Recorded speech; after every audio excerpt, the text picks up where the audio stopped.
All right. Welcome, everyone. Thanks for making it here. Today, we're going to be talking about the challenges for institutional DeFi adoption. We have some great speakers here today. We have Itai, the CEO of Curve. We have Stani, the CEO of Aave. We have Phil, the head of BD at Consensus, and we have Vance, co-founder of Framework Ventures. So before we actually get started, and I'll give a quick opportunity for everyone to introduce themselves briefly. Throughout this entire webinar, you can ask any questions you want in the panel on the right.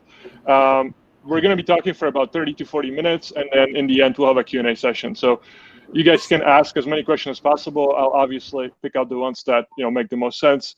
And then we're just going to have a free-flowing conversation. So let's just start with Itai, briefly introducing yourself and Curve. Hey guys, hi everyone. Good to be here. I'm Itai Manigal. I'm the co-founder and CEO of Curve. We're a digital asset security infrastructure provider headquartered in New York with offices in Tel Aviv. We serve both the crypto players as well as traditional financial institutions and offer them a software-only cloud service based on MPC cryptography. Cool. Vance, do you mind jumping in? Yeah. Hey, I'm Vance Spencer, one of the co-founders of Framework Ventures. We're a DeFi-only fund. We've been in the space for about 18 months. And we started out specializing in seed and kind of pre-seed investing. And now we've kind of become this full stack firm that does a bit more liquid stuff. We incubate stuff, and a big part of that is using solutions like Curve, like ETA has, to kind of get to market. So that's us. Phil, do you mind jumping in? Yeah. So Phil Kelly from Consensus. You probably know Consensus already, but if not, we're the largest independent blockchain company out there. Been around since the beginning. We're Ethereum specialists. We're the folks that originally initiated some of the products that you hopefully all know and love, like Truffle and MetaMask in particular. More recently, over the last couple of years, we've been working to build an enterprise-ready set of hardened products that people can use to assemble solutions. We took over the Quorum project from JPM. Pretty wide range of activities, and we're spread around the world. So thanks for having us. Great conversation today. Yes, Stani. Hey everyone, my name is Stani Kulechov. I'm the founder and CEO of Aave. So Aave is a decentralized liquidity protocol where you can deposit cryptographic assets without giving up custody and earning interest on them. And then you can borrow other assets or delegate your credit line to someone else, for example. I've been building Aave since the beginning of this year, so it's been quite a big year for Aave. The protocol market size is roughly 2 billion at the moment. And before that, we used to have a project called ETHLend, short for Ethereum lending, and that was the first on-chain lending protocol. And before that, I used to build Web2 finance application, practically fintech. So it's been pretty cool years now. Cool. So let's just start really broadly, and then we can jump into the more focused stuff on just institutional adoption. But let's just start talking about DeFi and how it's grown this year. Obviously we started the year, and many people have not even heard of DeFi at that point. Like January 2020, the block was still trying to change the name to Open Finance, and that unfortunately didn't work out. But now it's there's more than $16 billion of value locked in it, and we've just seen tremendous growth. So maybe we can go back to Stani again, and if you could talk about some reasons why you think DeFi just absolutely exploded this year. Yeah, I mean, I've seen the space. When we were building ETHLend, practically DeFi didn't exist as it is today. So there was practically one decentralized exchange, which was ETHDelta. So there wasn't practically an ecosystem available, how we see DeFi today with all of this composability and different kinds of financial primitives on chain. So I think one of the interesting part is that there's so many things you can do in DeFi, and because it's an ecosystem, practically that creates a usability in that sense. And I think, beginning of this year, DeFi wasn't even 1 billion. But it started to grow even more before kind of like a more incentives came along the year. So definitely, I think kind of like ecosystem approach is one of the things. And another thing I think is practically the infrastructure is getting better, where you can participate in DeFi more easily. And then we have the incentives that actually have kind of like put more gasoline on the fire. And I think DeFi always have been driven by incentives. And before liquidity mining, for example, in 2018, 2019, the fact that you could earn on stable coins a few percent more than your bank is offering, that already draws some traction. So I think those are the reasons from kind of like a builder's perspective. Yeah, sometimes when I talk to different investors and VCs overall, they're almost like concerned that a lot of the DeFi growth was driven by just subsidy and those incentives, and they think that maybe it's not going to be sustainable. So what are your guys' thoughts on that? Maybe Vance, I think you have a great perspective here. Yeah, so I think DeFi really got started because crypto was the natural first consumer of these services. There weren't a whole lot of places where you could borrow land on esoteric assets other than Compound. Uniswap kind of facilitated the long tail that couldn't get kind of put on exchanges, and that was kind of the initial toehold. And then we kind of had this year and a half period where there was a bit of stagnation in terms of innovation or development. ETHLend transitioning to Aave, that was probably the most notable thing that happened in that period. But then we kind of got to this summer where people started incentivizing things through liquidity mining, and that got us to kind of this next milestone, which is these services are at feature parity, if not better than their centralized counterparts. There is the most liquid place to trade stablecoins in the world is Curve. The best borrow lend rates are probably on Aave. And this just represents this continuing trend of DeFi starting to eat, the low-hanging fruit, which is basically the OTC desks and, some of the spot exchange volume that lives on Coinbase and Binance. And so for us, that's the state of the world right now in terms of if it's sustainable. Most of these projects, if you look at them, they have a 4-year time horizon for their inflation schedules. And so this is going to be the status quo for at least the next 4 years. I don't think there's anything wrong with programmatically spitting out incentives to users, and that, once you get to a certain threshold, this will be a self-sustaining service that the economics can stand on their own without any subsidy. And so, I think that point of time is 5 or 6 years, in the future. But right now, I'm very satisfied with where we are. I think the liquidity mining programs are getting better. They're getting more aligned with the long-term vision of products. And I think we're going to see, with layer 2, we're going to see derivatives really start to take share. And that's going to be a tide that lifts all boats. The borrow lend markets that service them, the spot markets that service them. There's going to be a huge sea change when we start to, in earnest, peel off, what is 90% of the profit centers of centralized crypto with derivatives. That's going to be kind of the next evolution here. Yep. Phil, I think you're muted. Sorry, I was saying, to build up on that point about incentives. I mean, look at any business that has emerged over the last 10 to 20 years. A healthy proportion of them have used incentives, whether it's DeFi and crypto related or otherwise. So PayPal was offering people $20 referral fees. All the ride sharing services have offered really nice incentives and amazing introductory pricing. It's just a natural part of establishing a business, and part of it is paying for consumer education. So I don't think anything, in that necessarily undermines the case for some of the activity here. And then going back to the first question to Stanny, I mean, so he's right. I mean, there's been perfect macro backdrop this year with really low rates. And then I think there's also just been, a change in expectations among holders of digital assets. That I mean, 3 or 4 years ago, people were focused on just having positions. Now they're focused on, they have expectations that they can reasonably put their assets to work.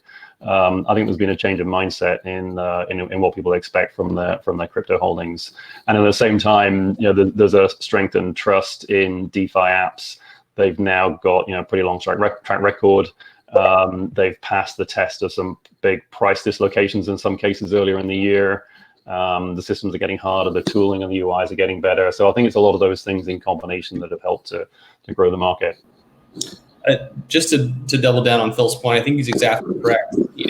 Growing businesses while their unit economics are upside down is a time-honored tradition in Silicon Valley. Uber, DoorDash, Coinbase, all of these startups, Airbnb, all of these startups are essentially subsidized by venture money to the extent that they got to this escape velocity and now they're profitable and able to exist without that subsidy. And so I don't think that it's fair to hold DeFi to this double standard of saying, oh, this growth is just subsidized by these tokens. This is just the crypto equivalent of arming yourself with SoftBank money and going out and paying for that first tranche of users and product market fit. So I guess we can almost verge into how institutions are now using DeFi. So, I mean, whenever I talk to investors again, it's funny that they basically say, it's just ledgers. They're just keeping them at their house right now. And that's basically how most of the funds interact with DeFi right now. And so, maybe you can go back to Vance again and then Itai on how exactly are funds using DeFi right now, and do you think that that's going to change at some point? DeFi is a strange cottage industry because of exactly what you just said. Like everyone's using ledgers. They're with COVID kind of blurring the line between the office and home. People are keeping this stuff at their houses. It's just it's incredibly dangerous. It's unbelievable. And if you look at CeFi, they've had like 4 years to build out the proper market infrastructure to support this stuff. And as of kind of 3 or 4 weeks ago, when Curve and Fireblocks launched their DeFi SDK, that's really the first secure MPC solution to access any of this stuff. And of course, the institutions aren't coming when they ask about custody, and you're like, well, you're going to have to keep it on your person. That's currently the best we've got. So that's going to have to change, and it's changing right now. But it's just going to take some time for that infrastructure to be built out, but it will. And I think that time horizon will be kind of this next 6 to 12 month period where people, in earnest start to develop, forked versions of MetaMask that are institutional grade, Curve and Fireblocks get a bit more tested out. But that'll happen. And until then, it's going to be this kind of weird hodgepodge of, hyper stimulated retail traders, funds that are willing to be kind of on knife's edge of kind of innovation. And like that's not for everybody. Like you have you wake up in cold sweats about like what's my transfer security policy. But Curve and Fireblocks are gonna make those a lot better, and that's gonna be kind of the first real step change in terms of adoption for institutions, in my point of view. Yeah, I think what we're seeing right now is a very accelerated replay of the story that we've seen with crypto or with Bitcoin even 10 years ago, right? Bitcoin came in primarily focused on the retail. The institutions took a while, years even, before they understood there was an opportunity there. And once they came in, they met an infrastructure that was built for the retail user, a hardware wallet or a software wallet or whatnot. And when we started Curve even 3 years ago, I would speak to asset managers with sizable AUMs, and you're not going to believe how they were keeping tens of millions of dollars in Bitcoin and Ethereum and all the coins that were out there in 2017. So, and this is happening just right again, right? DeFi was built on the targeting the retail user, but here the institutions understood that there's an opportunity way quicker. We're talking in the order of magnitude of a month. And then their alternatives were pretty much a MetaMask, a retail wallet on the software side, or a hardware wallet. And if that's the infrastructure that exists, so this is what they chose to use. But unlike 3 years ago, there are good alternatives that target those institutional traders, those asset managers on the one hand, but also the exchanges on the other hand, right? The exchanges now can offer their own customers to earn yield on their balances on their exchanges. This is something that, if you had assets on exchanges, you would keep them and they would just sit there. And now there's this opportunity, so it can give them some competitive edge over the alternative DeFi kind of trading protocols.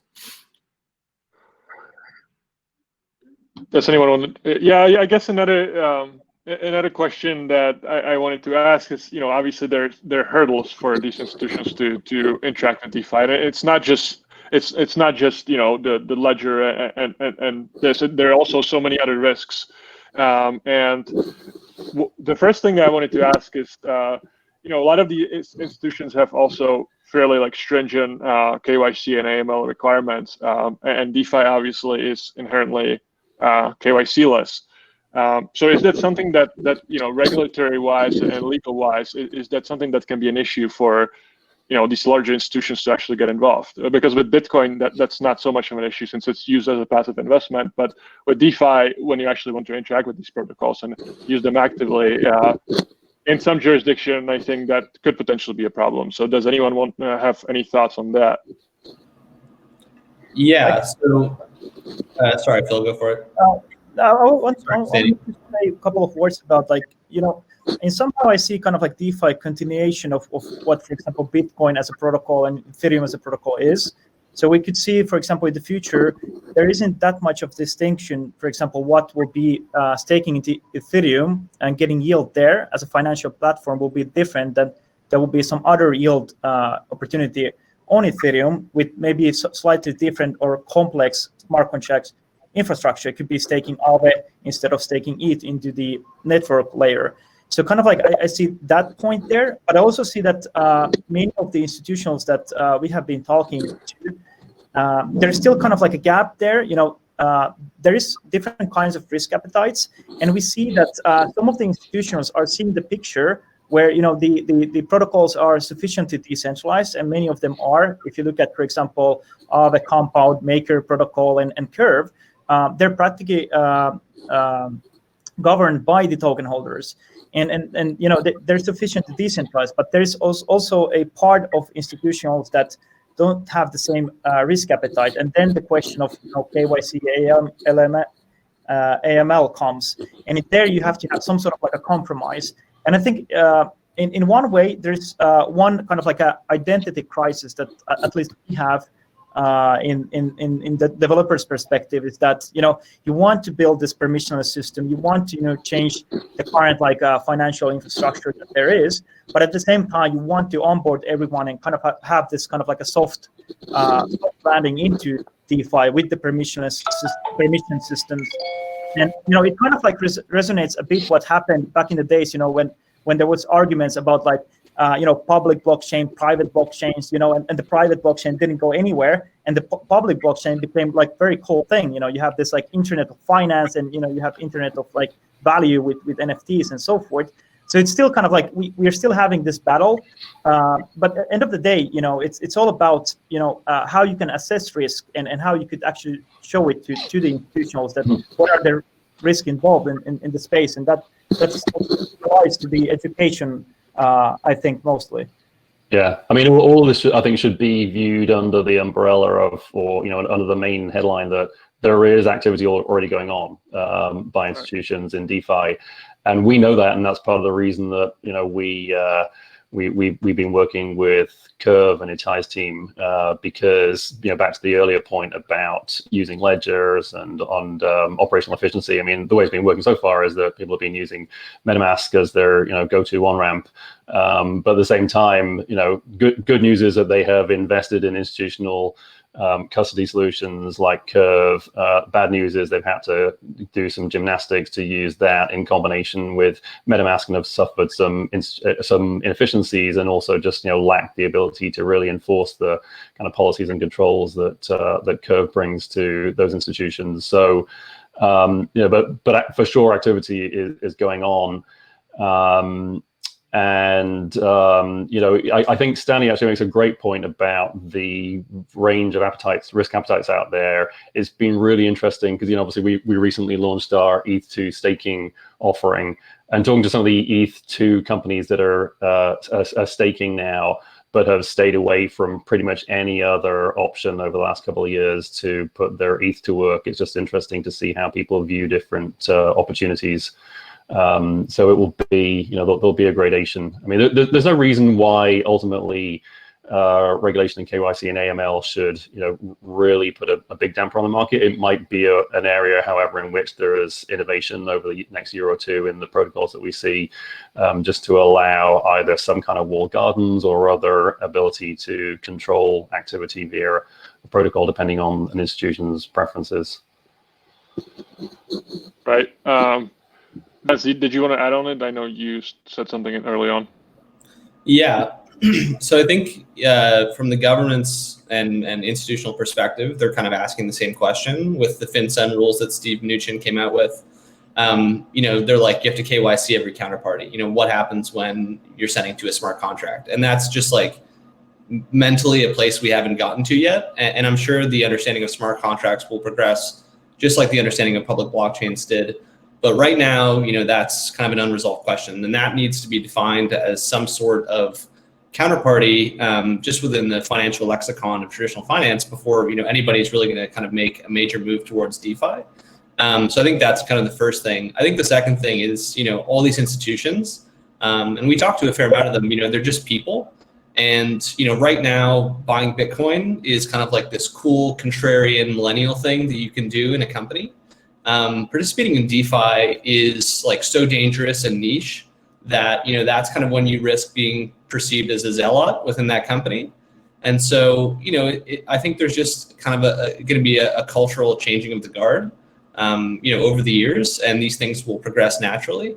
But those are kind of the two things that I think are kind of missing is kind of the cultural awareness, and then just the definition of when you transact with a smart contract, what is it? And let's say that we can't define what a smart contract is. We need to have insurance around what they are if that isn't the case. We need cyber, we need e-crime, we need smart contract insurance. And to be honest, we don't need it in a decentralized way.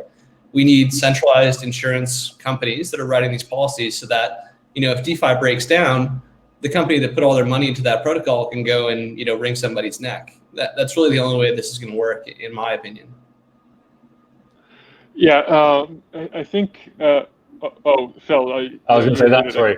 Yeah, my mute button. That point that Vance made about it is cultural, and it's also a requirement for institutions to have a deeper understanding of protocols and apps. I mean, that second point there is possibly a service. So they will have to develop their own understandings. There's probably more of a role for service providers to. I mean, it could be something like a rating industry. Obviously, ConsenSys is incredibly busy and has been for a long time with smart contract audits, and some of them are public. There's probably more sophistication that the industry can build around that to develop and share understandings and beliefs about particular DeFi protocols. Yeah, institutions, there's such a kind of catch-all phrase, and almost everyone uses them and means different things. So maybe for you, Itai, what are some of the institutions that you guys are interacting with, and why are they interested in DeFi? Yeah, so we've been seeing, obviously on the one side, we see the trading, the traders, right? So they they trade on centralized exchanges and use centralized lenders, and now they see an opportunity, sometimes with a significant opportunity for arbitrage or for better yield on the DeFi side. And obviously, these would be the early adopters. That's where we're seeing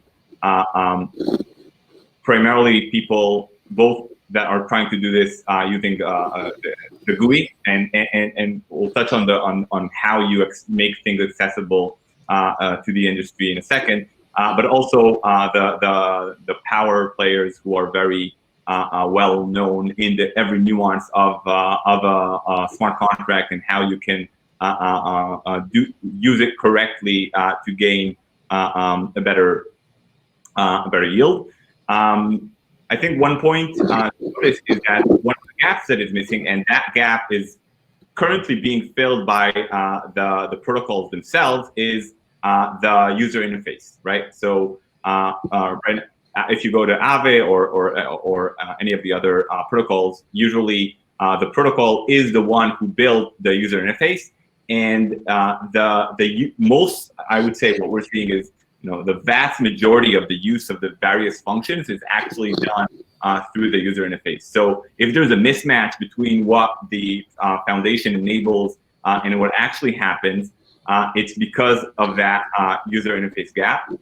And I believe that eventually you're going to have an internet of user interfaces that will sometimes aggregate various protocols and various smart contracts and provide that layer of service. So you have the smart contract layer, the protocol layer, and then you have the user interface. And then you need a bridge to that user interface, because again, most of the players will still want to use that, and that bridge is currently, pretty unanimously, with most people would say it's MetaMask, right? And MetaMask enables to have this user interface through a browser, right, through which you can interact with whatever smart contract that has a decent GUI. And then there's the security layer where we step in with the integration that we previously announced with MetaMask to enable an institutional way of adopting this, right? So on the institutional side, we see many GUI users, but also programmatic users who want to have that interaction that is more direct with the smart contract and don't need the intermediary, but the vast majority would be traders and investors who want to have the GUI. On the other side of the spectrum, we speak to traditional fintechs and neobanks, right? And to them, they have they want to serve retail, right?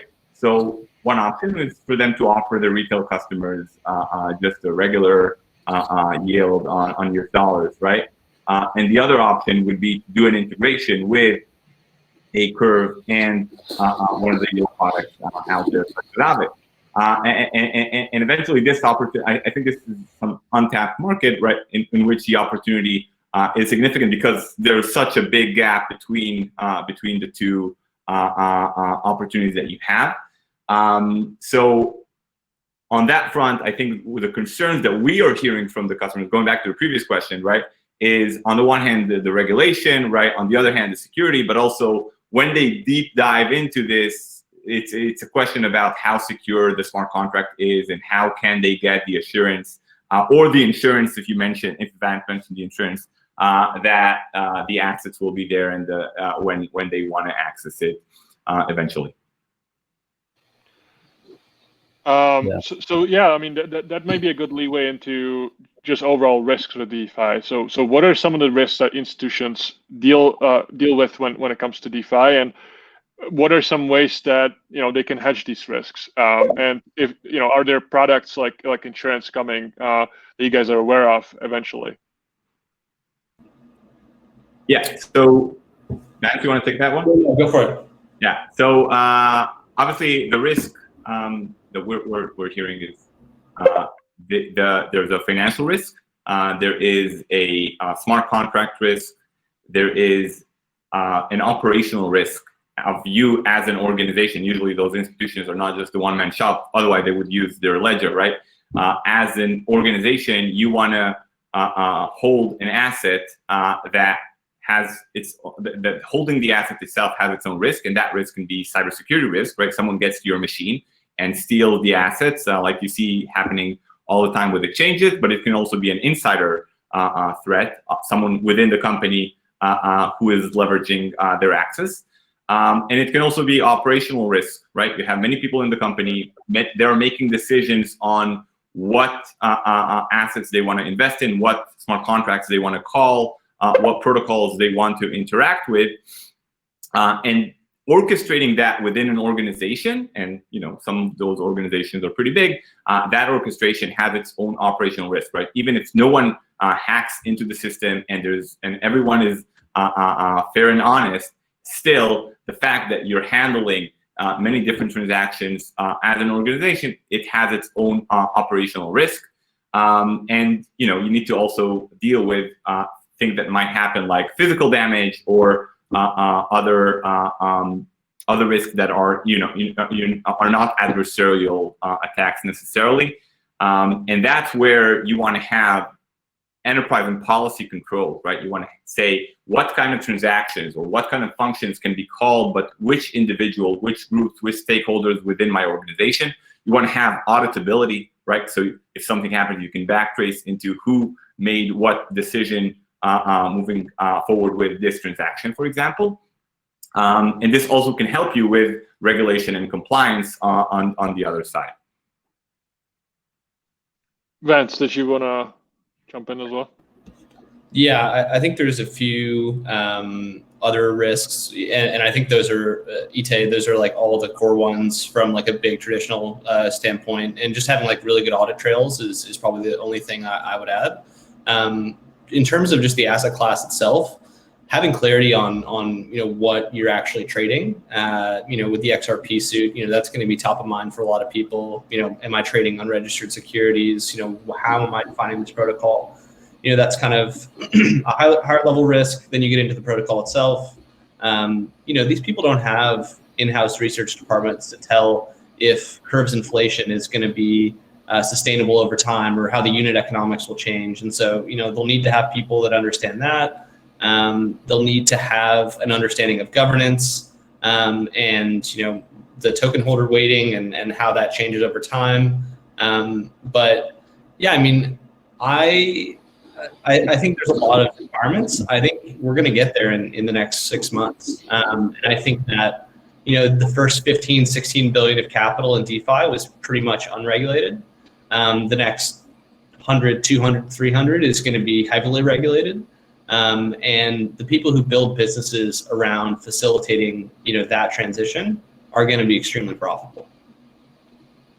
And then, I was just saying, one interesting thing though is, those are all great points, and I agree with those. They're really fascinating areas that the market needs to focus on. But in a traditional trading room, all of those are given. They're all givens, and actually, what they're mostly focused on day to day is the exposure and the market risk. So it just shows that we have some work to do to really get some of the institutions comfortable. We make great strides, but they have to go in their understanding. And then we also need the institutional trading tools to help them understand the markets, the depth of liquidity, how they can exit positions when they're taking them, the derivative opportunities that Vance spoke about, how to achieve best execution. That's one of the things that, it's not under that heading, but, we launched MetaMask swaps this year to help people look across trading venues for swaps. There's a long way to go on that side as well. I want to just add one point in terms of risk from a protocol perspective. So I think mitigating risk and managing risk is very thing that you start when you start to code the protocol and add more features and functionality, and that goes all the way to the due diligence. There's sufficient amount of testing involved, manual audits, formal verification. But also, there might be different kinds of measures that protocols can actually de-risk themselves. And one example that we are doing at Aave is that we practically have this so-called safety module, where the Aave token holders can actually deposit the Aave tokens as a kind of a cover in case of a shortfall event. And this is because they make those risk-based decisions. For example, what could be those assets that are listed into the Aave protocol, how much you can borrow against those assets. And this itself is a kind of a de-risking method, and also our risk framework that we are applying for this. But it doesn't mean actually that you are completely de-risking all your risk you have in the protocol. And this is exactly what Vance and Itai and Phil was talking about, that you need different kinds of ways to segregate risks. What is smart contract risk? What is the operational risk?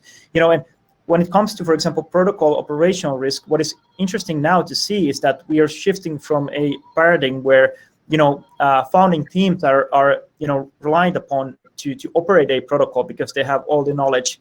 But now what we're seeing is actually that there's a bigger governance involved in practically making different kinds of changes into the protocol and taking the governance of the protocol. And this is something that we will see coming more.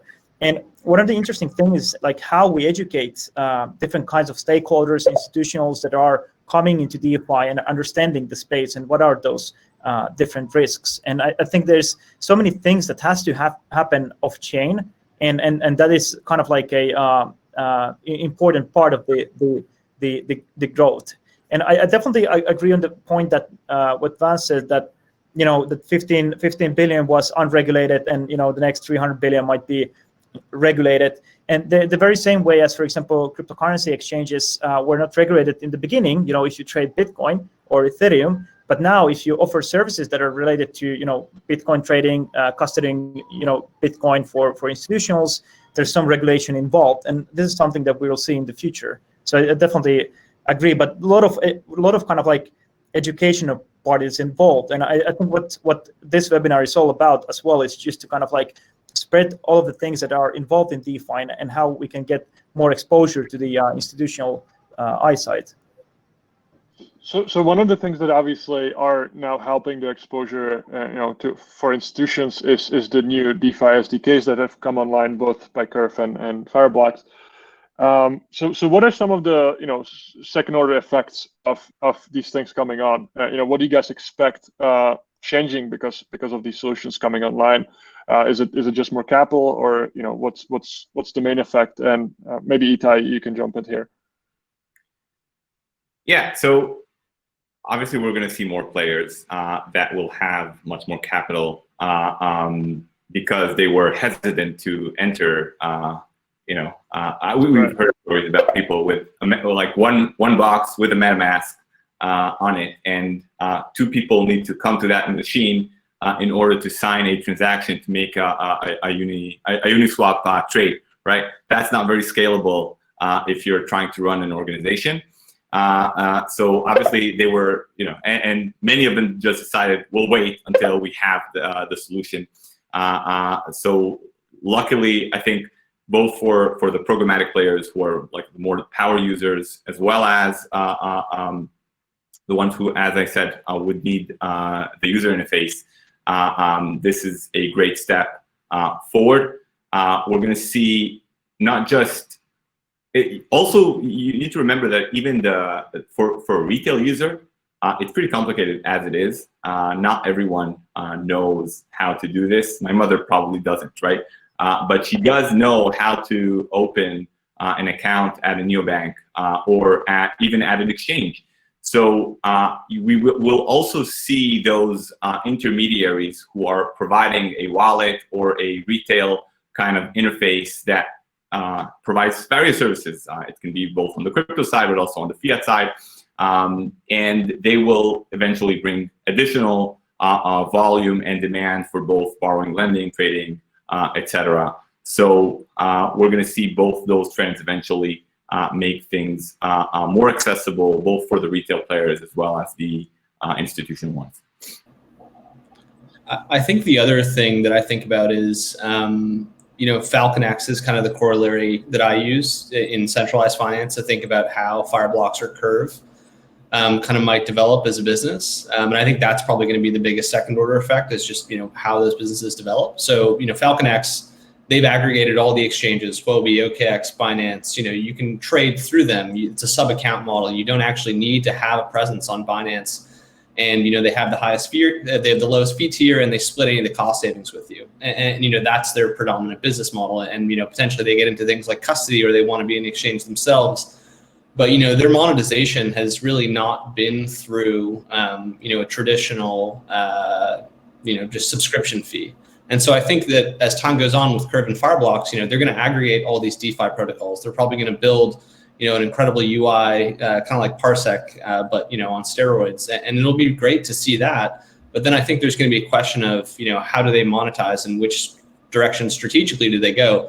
Do they want to charge you basis points on flow that's coming out of Curve or Fireblocks wallets onto an unaffiliated address? Do they want to go up or down the stack? And I think that's going to be the big second order effect that we don't have line of sight on yet.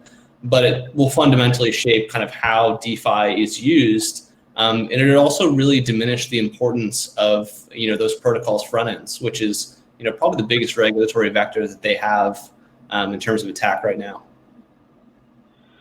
Yeah, one more thing that I wanted to talk about before we jump into questions is the transition to L2s and mainly, I guess, Optimism. Pretty much all the major protocols, Aave, Synthetix, and Uniswap are planning some sort of an integration, and it will drastically change how DeFi operates. So how will this affect these solutions and overall institutions? Vance kind of touched on this. It can potentially enable derivatives finally to be happening in a sort of decentralized way. So what are some things that Optimism and a switch to an L2 like that can have? I don't know who wants. Maybe Stani, you'd be a good one here. Yeah, I mean, it really brings sort of functionality. It's just not just about, for example, you could do more functionality with short period of time, more transactions. I mean, for example, what layer 2 for Aave means is that you could, for example, swap your interest rate or your for example, your interest rate yield or debt rate that you're paying, or collateral, practically, more frequently. For example, every second, or every minute, and you basically have more opportunities in that sense.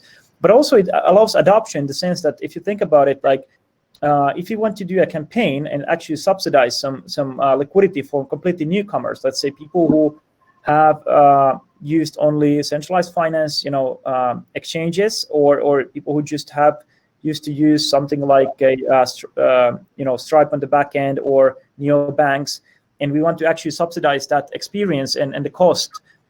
These L2 solutions bring a gateway to get more mainstream usage without actually kind of like losing the yield that they're getting in depositing into Aave, and that is like a big factor there. So definitely, I think like the scalability is very important, and it's very difficult to say like how this whole layer 2 game is going to be. I mean, there's many of the projects are going for optimism. There's things like Zcash proofs, which is absolutely amazing technology, and it's just like it's so difficult to write and customize for each and every protocol, but it's just amazing way to solve not just scalability but privacy. And like it's kind of like a difficult now because everyone is going in the different directions, and there isn't standard or how things will evolve in terms of scalability. And at some point, practically ETH 2.0 comes out, and then sharding comes out, and people will be like, okay, what we'll do now? Maybe those all L2s become parts of the shard. It's very difficult to say, but I see the very big potential, from the protocol perspective, actually getting more users. So why we are subsidizing people who are already in DeFi? We could actually subsidize people who are not in DeFi, and and with smaller amounts globally, and with layer 2. And if exchanges are supporting layer 2, you could just swap your network very easily, and you don't find this kind of like gas distinction. So you might be using Aave without actually being on layer 1 or Curve or other protocols, and I think that could be like very interesting offering in the future. Yeah, I mean, I think you said it very well, which is that it's extremely hard to currently to call what the overall impact is going to be. Yeah, I mean, one thing which is true is that the level of interest in both rollups and ZKPs is huge. We're talking to all kinds of we're developing our own technology there. We're talking to all areas of the market about it. It could be relevant to central bank digital currency, for example. So it's definitely one that could be a good topic for another call. Okay. My perspective on layer 2s is, zero knowledge proofs are the hardcore technologist's choice. Generally when I speak to the most hardcore Solidity people in the space, that's what they prefer. But, the best technology doesn't always win. Ethereum is extremely slow and costly, and there's viable alternatives everywhere, but, you don't see anybody moving. And so it's really interesting. In the next 6 or 9 months, Optimism is going to launch first, and then zero knowledge proofs is probably going to be late summer, early fall. But those 3 or 4 months, that's going to be huge, because all of this is a coordination game. It's Uniswap, Synthetics, the kind of the rest of the DeFi Illuminati trying to pull people onto layer 2, and once you have a critical mass there, it's really hard to break that network effect. And I think with Optimism, there's this question of will you need liquidity bridges to kind of, work around the 7-day period? And I think there will be market makers that are market making between layer 1 and layer 2. But I think the bigger thing is that, this will play out a lot like staking ETH did, where, this is an exchange game. There's going to be a lot of USDC on Optimism, and you're not going to have to wait to withdraw that. The exchanges are going to be the arbiter of what's real money and what's not. And if they're willing to give you liquidity on something like an Optimism USDC, it's kind of going to be over. And so it's really important in these next, 6 or 9 months for, both of those protocols to get out as soon as fast, to build these network effects, to build this community, because it's really, I think, going to be heavily concentrated around, community and first mover advantage rather than just a pure technology advantage.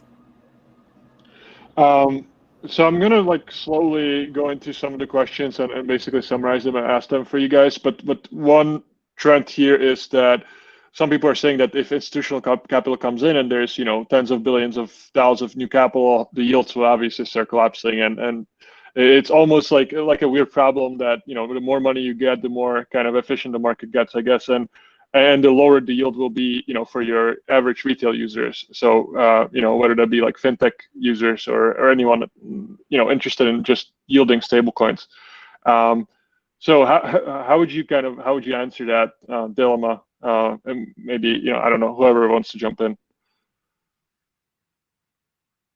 Well, I have one opinion on this because I think kind of that we're focusing quite a lot on DeFi becoming practically one stream market in the sense that we want more deposits. I mean, we're all working to the same kind of direction, that we want adoption in terms of like deposits and that kind of stuff. I mean, the very, very simple use cases.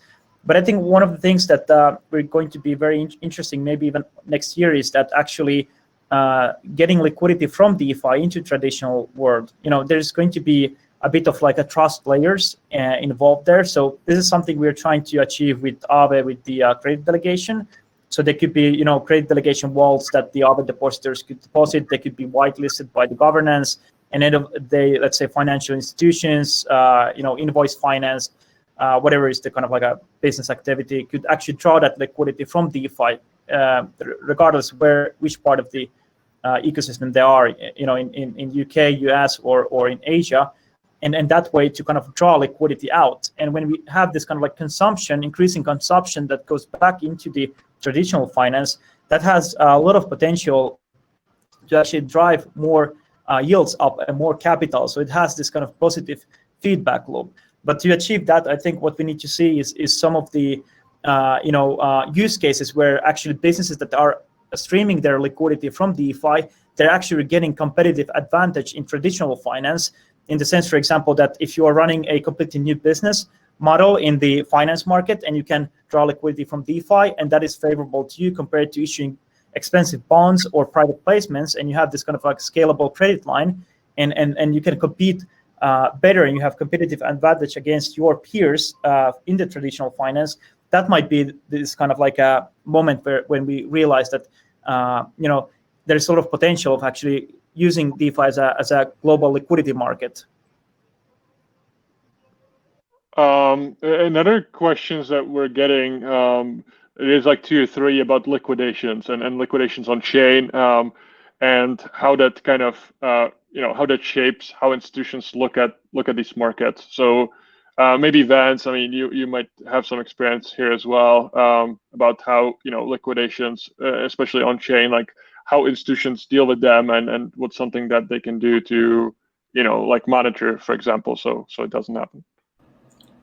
Never been liquidated, so I'll put that out there. I mean, this is kind of the problem. You have things like CDP Saver, you have automated tools that people build, but you're really talking about 3 engineers for a month building out a liquidation monitoring system, and not everybody has time for that.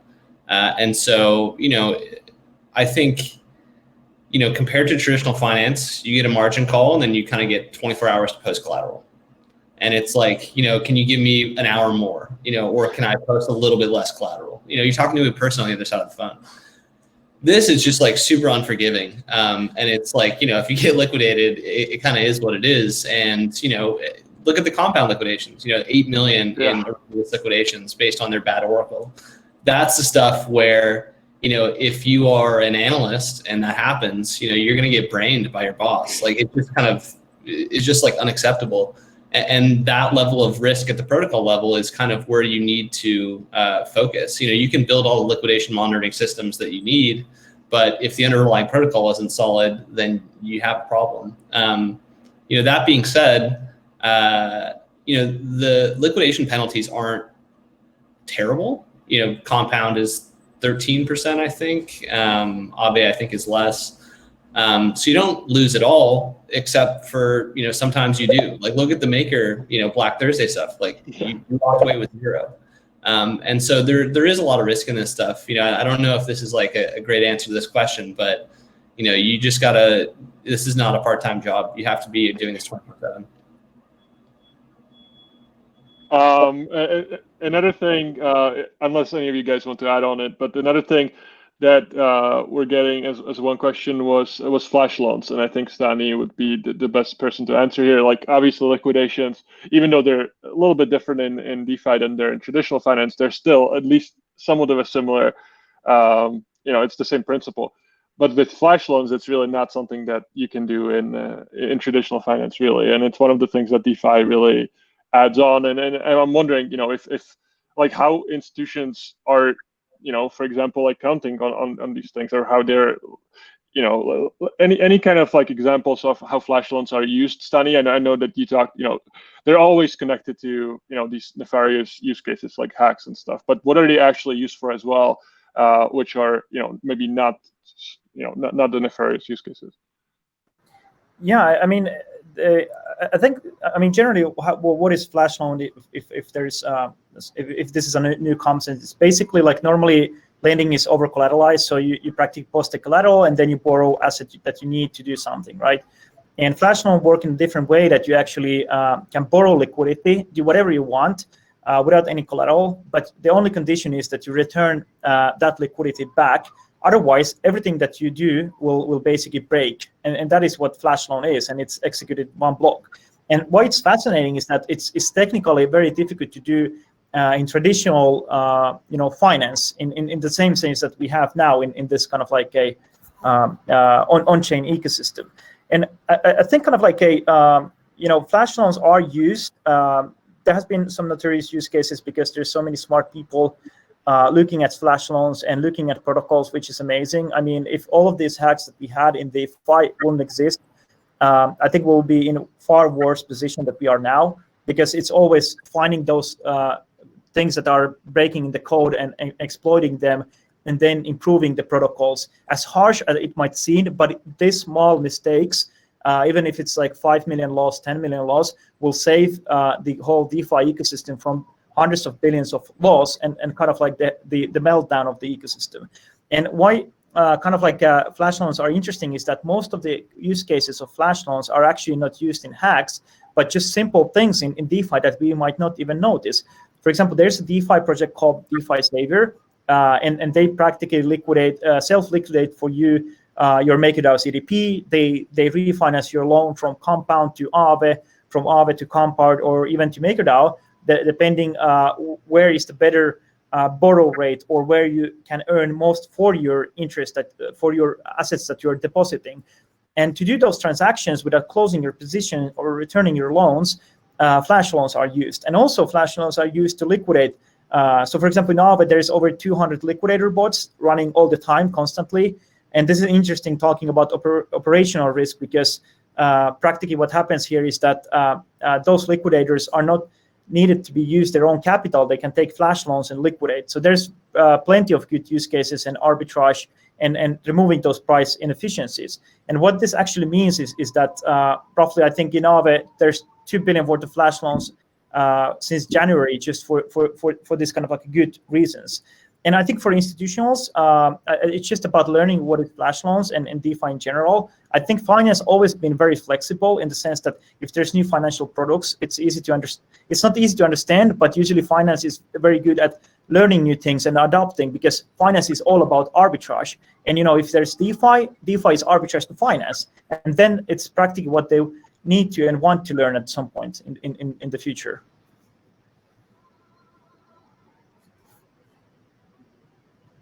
Yeah, so we're starting to run out of time. The hour really flew by extremely fast. But I guess like everyone can give a closing thought on how do you think the DeFi space will develop in the next couple of years? What are some of the things that you're watching really closely in DeFi?